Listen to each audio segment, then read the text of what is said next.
Today I am talking about 19th Amendment.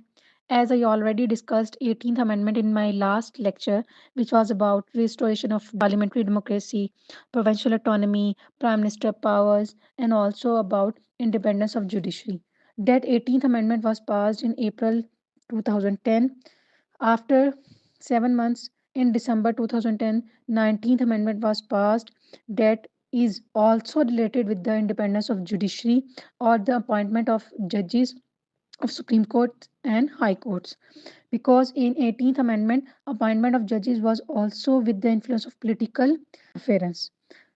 So 19th Amendment primary purpose was to address concerns about judicial independence and judicial appointment process that has arisen after 18th Amendment. The background of 19th Amendment because after the 18th Amendment, it had established a new judicial appointment process which involving a judicial commission and parliamentary committee. Concerns were raised by judiciary. The judiciary felt that the parliamentary committee's role could be potential lead to political interference in judicial appointment threatening judicial independence because अगर हम देखें कि एक अदारा है वो अपनी appointment procedure के ऊपर फोकस कर रहा होगा तो उस डायरेक्शन में उनका कंसर्न था जुडिशियल इंस्टीट्यूशन का कि जो भी अपॉइंटमेंट होगी वो विदाउट एनी पॉलिटिकल इंटरफेरेंस होगी और एनी इन्फ्लुएंस होगी। जो भी होगी वो न्यूट्रल और ट्रांसपेरेंसी बेस पे होगी।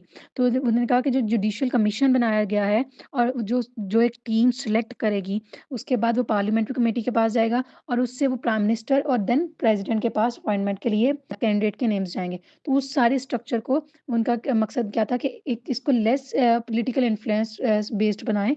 तो उसमें इसको मल्टीपल चीज़ें इंट्रोड्यूस करवाई गई थी। अगर उसके की पॉइंट्स को देखा जाए तो इसमें फर्स्ट वन है judicial commissions composition. 19th Amendment expanded the Judicial Commission by adding more judicial representation. The amendment required that four senior most judges of the Supreme Court be a part of Judicial Commission for the appointment of Supreme Court judges, which strengthen the role of judiciary in the nomination. It means more persons that was related to the Department of Judiciary उनको add कर दिया गया और उसमें specify कर दिया गया कि 4 मोस्ट सीनियर जजेस को ऐड किया गया सुप्रीम कोर्ट के जो कि अपॉइंटमेंट का जो सारा स्ट्रक्चर होगा और जो सारा एक प्रोसेस होगा उसके अंदर वो बैठेंगे। Second one is role of parliamentary committee. ज़ाहिर-सी बात है जुडिशियल कमीशन के बाद पार्लियामेंट्री कमेटी के पास उसके नाम जाने होते हैं। The amendment clarified and limited the parliamentary committees power. The parliamentary committee could still review the nomination made by the judicial commission but it's description was more restricted. उसने कहा कि हाँ, पार्लियामेंट्री कमेटी है वो उसके पास इख्तियार है कि वो रिव्यू करेगा जो नॉमिनेशन या नॉमिनेट किए जाएँगे members of the judiciary means जजेस के एज ए फर्दर उनकी अपॉइंटमेंट के लिए। लेकिन उनकी जो पावर्स होंगी वो रिस्ट्रिक्टेड होंगी, ज़्यादा उनके पास इख्तियारात नहीं होंगे।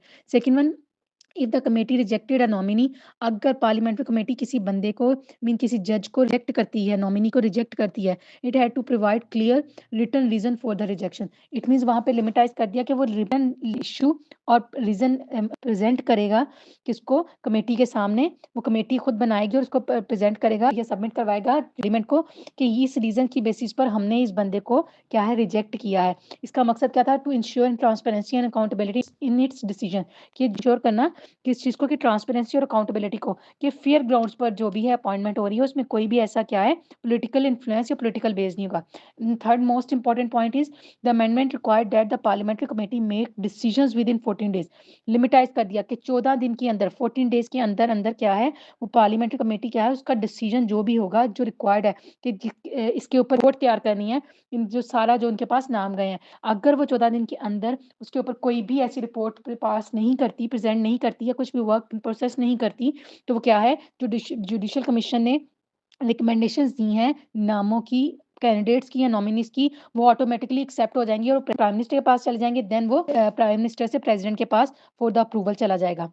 ठीक हो गया? Next one appointment to the high courts. ये तो अभी सुप्रीम कोर्ट की बात की ना, सेम एज़ हाई कोर्ट जजेस के लिए भी उन्होंने कहा कि उसके लिए भी क्या है amendment specified the judicial commission should include a senior जजेस ऑफ रेलेवेंट हाई कोर्ट। उसमें बस ये फ़र्क फ़र्क डाल दिया कि उसी रेलेवेंट जिस भी सिंध की है पंजाब की है, केपीके की है या बलूचिस्तान केपी की है या बलूचिस्तान की है, तो उसी रेलेवेंट प्रोविंस के सीनियर जजेस को उस कमीशन का मेंबर बनाया जाएगा, जो कि नॉमिनी करेंगे आगे फर्दर उसके नामों की अपॉइंटमेंट के लिए हाई कोर्ट के जस्टिसेस के लिए। इससे का मकसद भी क्या था कि जुडिशियल जो वर्किंग है अपॉइंटमेंट्स की, उसके अंदर मोर ट्रांसपेरेंसी होगी, अकाउंटेबिलिटी होगी और वो स्ट्रेंथन करेगी किसको? इस सारे स्ट्रक्चर को। यहाँ तक था ये 19 अमेंडमेंट थी। अगर अब इसका हम इम्पैक्ट देखें कि 19 अमेंडमेंट का इम्पैक्ट क्या हुआ था जुडिशियल इंडिपेंडेंस में। Yes, there is lot of effect of that 19th amendment. First one is by adding more senior जजेस to judicial commission, amendment reinforce the judicial role in appointing जजेस and reduce the risk of external influence. External specifically particularly in a political terms, कि जो भी commission में जजेस को add किया गया था उससे क्या था? स्ट्रेंथन कर दिया गया था, स्ट्रॉन्ग कर दिया गया था किसको? जुडिशियल कमीशन को, जो कि रेलेवेंट पर्सन्स थे जुडिशरी से ही। Second one is to require for written reason, कि रिटन वे में रिटन एक स्ट्रक्चर होगा जिस बेसिस पर अगर किसी नॉमिनी को रिजेक्ट किया जा रहा है उसको प्रॉपर वे में सबमिट करवाया जाएगा। इससे क्या होगा कि इसमें पॉलिटिकल बाइसनेस नहीं आएगी या फिर किसी भी किस्म का जो इंटरफेरेंस होगी वो रीजन सामने आ जाएगा कि इस बंदे को या जो जज की अपॉइंटमेंट क्या इसको थर्ड वाले को फर्स्ट पे क्यों लाया गया है या सेकंड फर्स्ट वाले को दूसरे या तीसरे नंबर पे क्यों लेके गया। तो उसमें बकायदा रिटन रीज़न होगा कि इस बंदे को रिजेक्ट किया जा रहा है या इसको इसके स्टेप डाउन किया जा रहा है, तो उसका रीज़न क्या है। Third one is 14 days limit. Yes, 14 days, 14 दिन के अंदर-अंदर अगर वो रिटर्न कोर्ट नहीं करते उस प्रोसीजर के ऊपर, तो ऑटोमैटिकली जो जुडिशियल कमीशन ने कमांड दी है कि जी ये बंदे हैं, ये लिस्ट आई है उनके पास रिकमेंडेशंस की, वो आगे फर्दर क्या है प्रोसेस में आके prime minister and then president के पास चली जाएगी। ये तो इसकी प्रॉपर एक इफेक्ट हो गया। अगर हम इसकी लेगेसी ऑफ 19th अमेंडमेंट देखें तो जुडिशियल इंडिपेंडेंस है, बैलेंस ऑफ पावर है, कंटीन्यूटी रेलेवेंस है। तो फर्स्ट वन अगर जुडिशियल इंडिपेंडेंस को देखें, यस 19th अमेंडमेंट के बाद कम से कम ये चीज़ सामने आई थी कि जो जुडिशियल आपका एक स्ट्रक्चर है, जुडिशरी है, उसकी इंडिपेंडेंस, क्योंकि हम अपने कॉन्स्टिट्यूशन में कहते हैं judiciary is always independence. After 1977 Zia की एक मार्शल लॉ के बाद, देन मुशर्रफ के इंटरफेरेंस के बाद और जो वो लॉज़ रिस्ट्रिक्शंस थी लॉयर मूवमेंट जो 2008 की है, उसके बाद बहुत से क्राइसिस देखे थे किसने? जुडिशरी ने, जुडिशियल इंस्टीट्यूशन ने। तो उसके बाद एक नई होप थी, एक नई कह लें कि एक स्ट्रक्चर था जिसकी बेसिस पे क्या है देखा जा रहा था कि इससे क्या होगा? डेवलप्ड होगा क्या अदारा और मोर इंडिपेंडेंट होगा अपनी वर्किंग में और अपनी अपॉइंटमेंट में।